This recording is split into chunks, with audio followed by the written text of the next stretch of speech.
আমাৰ কেইটামান যোৱা নিৰ্বাচনত প্ৰতিশ্ৰুতি আছিল যে আমি অতি সোনকালে 1 লাখ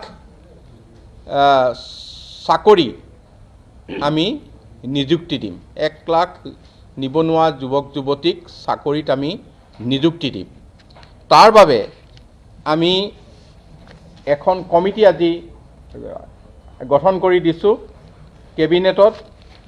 সেই কমিটিখন হৈছে আমাৰ বিত্তমন্ত্ৰী মহোদয়া অজন্তা নেওগ ডাঙৰীয়ানীক chairman, chief secretary member, principal secretary health education home member, principal secretary to the chief minister member. এই কমিটিখনে এমাহৰ ভিতৰত প্ৰতিবেদন দাখিল কৰিব। 1 লাখ চাকৰি নিযুক্তিৰ যিটো খচৰা, সেই খচৰা দাঙি ধৰিব। আন এটা কথা আমি নিৰ্বাচনত প্ৰতিশ্ৰুতি দিছিলোঁ, সেইটো হৈছে মাইক্ৰ' ফাইনেন্স। মাইক্ৰ' ফাইনেন্সৰ ক্ষেত্ৰত যিটো ঋণ পৰিশোধৰ ক্ষেত্ৰতো আমি ঠিক একেধৰণে ইয়াৰ টোটেল এমাউণ্ট কি হ'ব পাৰে, তাক আমি কোনখিনি আমি কেনেধৰণে বেংকৰ ঋণ পৰিশোধ কৰিম, এই গোটেই কথাখিনি আমি এটা তাৰ খতিয়ান তৈয়াৰ কৰিবৰ কাৰণে আমাৰ মাননীয় মন্ত্ৰী অশোক সিংহাল ডাঙৰীয়াক তেখেতক সভাপতি হিচাপে দি principal secretary finance department member, principal secretary panchayat and rural development member, principal secretary to the chief minister member, এই কমিটি গঠন কৰি দিয়া হৈছে। এই কমিটিখনেও খুব সোনকালে এখন ইয়াৰ খতিয়ান দাঙি ধৰিব, প্ৰতিবেদন দাঙি ধৰিব।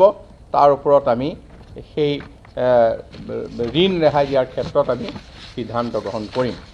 আজি ক'ভিডৰ যি সংক্ৰমণৰ হাৰ আৰু মৃত্যুৰ হাৰ, এইখিনি যিটো বৃদ্ধি হৈছে, যিটো ৰিপৰ্ট আমাৰ হাতত এতিয়ালৈকে আছে, ইয়াৰ অনুযায়ী আমি ক'ভিডৰ সংক্ৰমণ ৰোধ কৰাৰ ক্ষেত্ৰত কিছু সিদ্ধান্ত অহাকাইলৈ 11 বজাত আমি আমাৰ চিফ সেক্ৰেটাৰী আৰু DGPয়ে আপোনালোকক বিতংভাৱে ঘোষণা কৰিব, যিটো হয়তো পৰহিৰ পৰা এইটো কাৰ্যকৰী হ'ব। আৰু বাকী চাকৰিৰ ক্ষেত্ৰত 1 লাখ নিযুক্তিৰ ক্ষেত্ৰত আৰু মাইক্ৰ' ফাইনেন্সৰ যিটো ঋণ পৰিশোধ, এই ক্ষেত্ৰত আমি দুখন কমিটি গঠন কৰি দিছোঁ।